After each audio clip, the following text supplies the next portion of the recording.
मुकबाङ गर्न गइरहेको छु। अनि हाम्रो चाहिँ यहाँ बिरयानी छ, अनि यहाँ अन्डा 2टा अन्डा हो, अनि त्यसपछि यहाँ चाहिँ हाम्रो दही हो, अनि यो चाहिँ बदामको अचार भइहाल्यो। अनि यहाँ चाहिँ हाम्रो यो चाहिँ बैगन यो 2टा चाहिँ बैगन हो, अनि यो साइडको चाहिँ हाम्रो करेला हो। अनि त्यसपछि यहाँ चाहिँ हाम्रो फ्राई माछा हो, फिस छ यहाँ चाहिँ हाम्रो। ल यो चाहिँ बासुले दिएको, यो चाहिँ बासुदाले दिनुभएको। अस्ति मुकबाङ गर्नुभएको थियो नि, त्यो के को रे पानीपुरी होइन मोमोको हो, मोमोको गर्नुभएको थियो नि, त्यो दाइ हो, त्यो दाइले बनाउनु भएको हो। यो चाहिँ उहाँले दिनुभएको हो। यो दामी देखियो। ल अब हामी थाहा पाइसक्नु भयो तपाईँहरूले। अब हामी खाने सुरु गर्दैछौँ। ल अब चाहिँ हामी खाना गइरहेको छौँ। खुर्सानी अचारहरू पनि लिँदै, खुर्सानी अचार मिठो हुन्छ। अब यसरी चाहिँ ठ्याक्कै यो त मिठो भएको छ। ए पानी पनि उस गरेन हो सुरुमा त। यो चाहिँ बदामको अचार, मलाई चाहिँ लास्टै मिठो लाग्छ बदामको अचार चाहिँ। बदाम राम्रै छैन रहेछ, सबै केलाएर ठिकै छ नि यहाँ। त्यो भएको छ किन्नु लाग्छ नि। खै किन भयो जस्तो भयो अचारमा चाहिँ अलिक, तर योसँग खाँदा चाहिँ मिठो भयो। ठिकै छ, योसँग मुसेर खाँदा मिठो चाहिँ भएछ।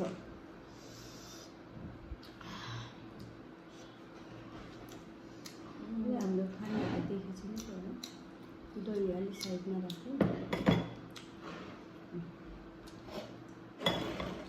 हामी यहाँ माछा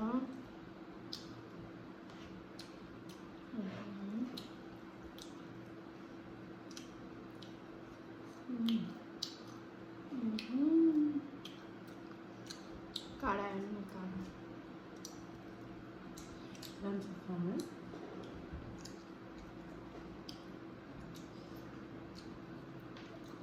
अन्डा माछा खानुहुन्छ? हुन्छ, दही खानुहुन्न भन्छ, आजकल खाइहाल्छ सबै। दही र माछा चाहिँ खानुहुन्न भन्छ नि त। मलाई यो हातले अप्ठ्यारो लाग्यो जस्तै लाग्यो।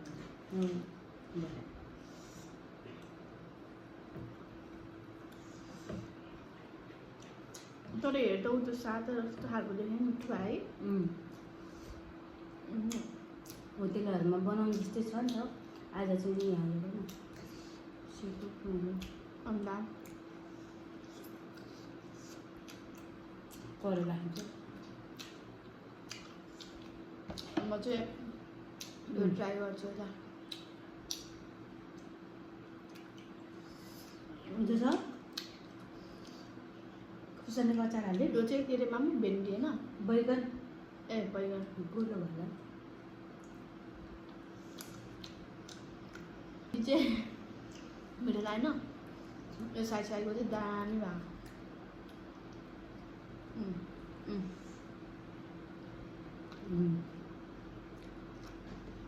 यसमा त्यो उस गर्नुपर्छ के काँडावाला चम्च के यसरी कोप्यो भने चाहिँ ठिक हुन्छ होइन। करेलालाई चाहिँ यसरी बनाएको छ, के हालेर नाम यो कर्नफ्लावर अन्डा। यो चाहिँ सेम हो कि यो सबै त्यसमा गरेर यहाँ करेला देख्न सक्नुहुन्छ नि। फेरि दालचिनी धेरै आएछ कि जान्छ।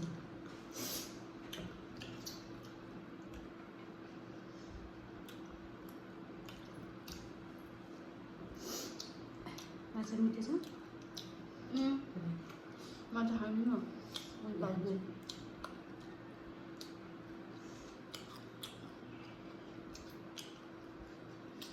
चाकुमै त यो माछा चाहिँ मलाई यस्तो कहाँ मिठो लागेको भने अस्तिको भ्लगहरूमा हेर्नुभयो होला तपाईँले, त्यो पापाहरूको प्रोग्राम थियो नि, 2चोटि नै प्रोग्राम भएको थियो नि। त्यहाँ कस्तो मिठो त्यो माछा मात्रै खाएर मैले त मरै एमीले त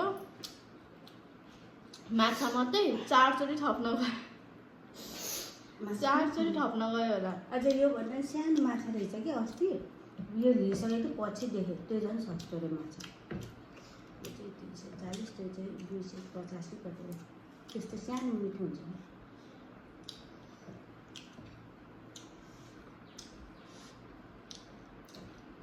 यो एकदम मिठो छ बासु थ्याङ्क यू बासु यो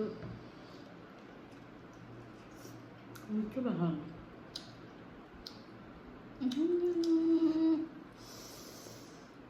धेरै नै तितो के तितो करेला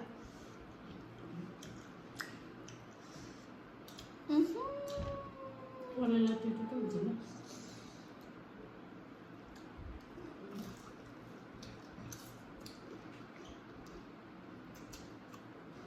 मैले खानु है यो बैगनको होइन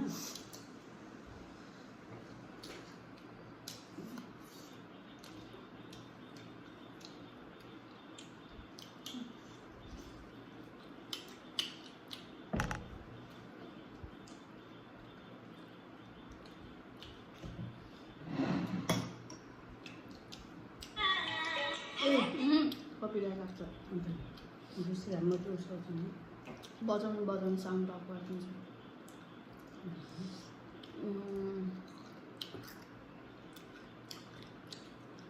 अचारमा अलि नुन लाग्छ म नुन हाल्छु के तिमीलाई नुन दिएर मन पर्छ नि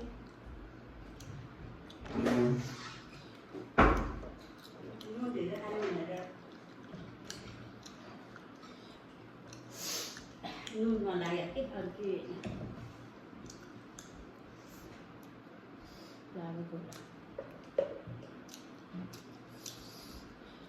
यो त कस्तो नराम्रो इफेक्ट धेरै पऱ्यो सिम्पलमा राख्नु कसरी नानी इफेक्ट हटाउनु उ त्यो हो कि त्यो गोलो गोलो थियो यो?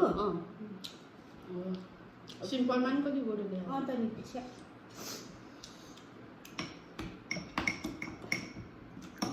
हालिदिउँ चाराको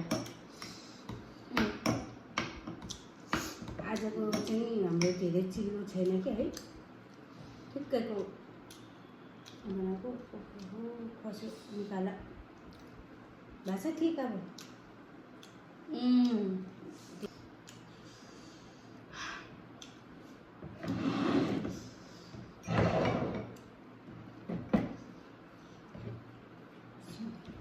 दही खाने तिमी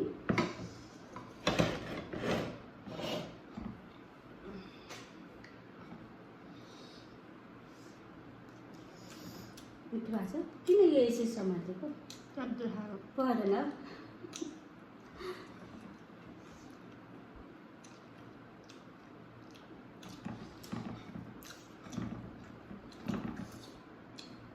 यो बैगन पनि यस्तो मिठो भएको छ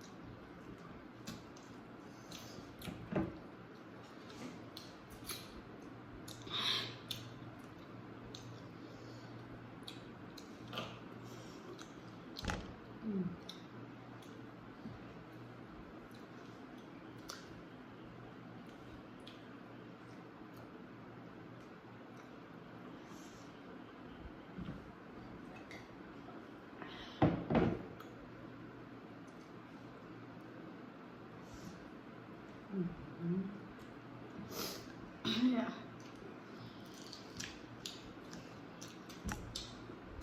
अन्त अगा जस्तो भयो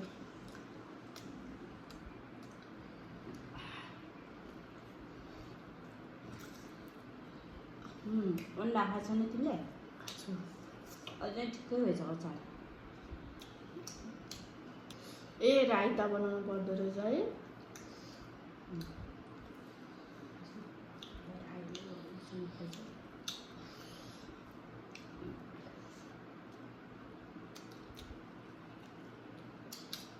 दालचिनी धेरै भएछ कि तपाईँकोमा धेरै पऱ्यो मेरो पर्दैन घरमा भएको सबै हाल्छ खानु गोजी मिठो लाग्यो यस्तो भन्यो नि त अचार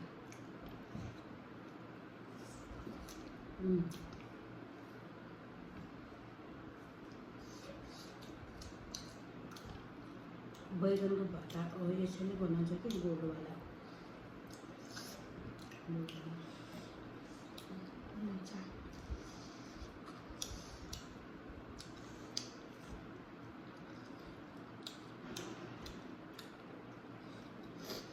अहिले खाने तिमी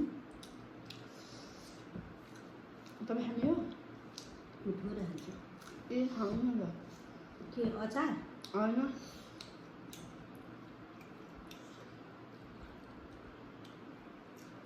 त्यसरी नखाने मिठो हाल्यो त्यो तिम्रो अन्डा नै खानु सक्दिनँ म त राख्छु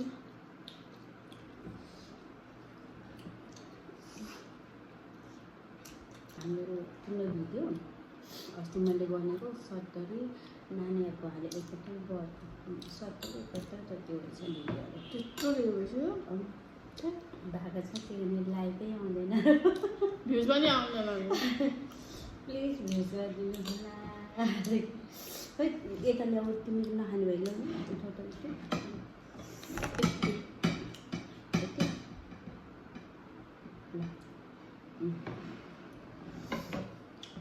जुडा खाँदैन आजकल चाहिँ अलिक खान थाल्यो भर्खर कुरा चाहिँ भइसक्यो सुन्नु हाल्यो नि करेन्ट चाहिँ नानी नानी सुनेर सुनेन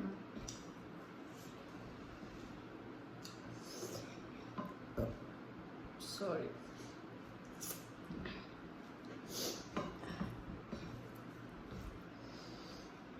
यस्तो मिठो भएको छ अब दही त खानु कि अब करे पापाको फोन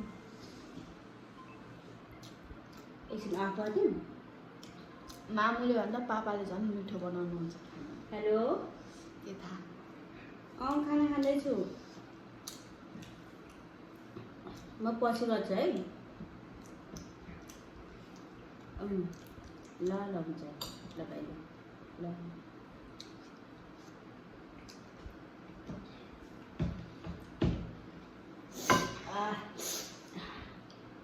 के गर्नु पिरो खायो भने रुमाल चाहियो मैले अस्ति करेला बनाएको पनि भिडियो हालेको छैन नि मेरो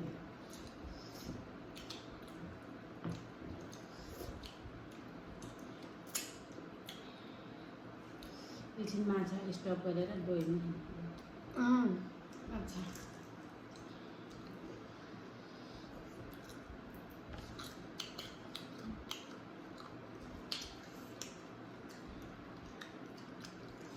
ल मेरो चाहिँ स्पेस फुल भयो अनि अब आजको भिडियो खाना नि सक्यो क्या अरे अब आजको भिडियो यति नै हुनेछ त्यही हो गाइस खायो पनि भयो अब बाहिर भन्ने होइन अब बाहिर गयो अनि बिस्तारै खाने थपेर खानु नि सक्छ ल है अब आजको ब्लग चाहिँ यति नै भयो खाना नि मिठो भयो है ल बाई बाई यहाँबाट इन्डो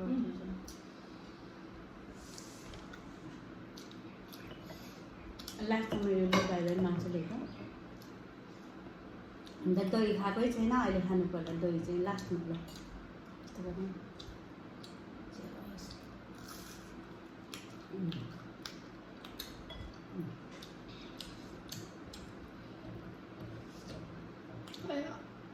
पेट फुल भयो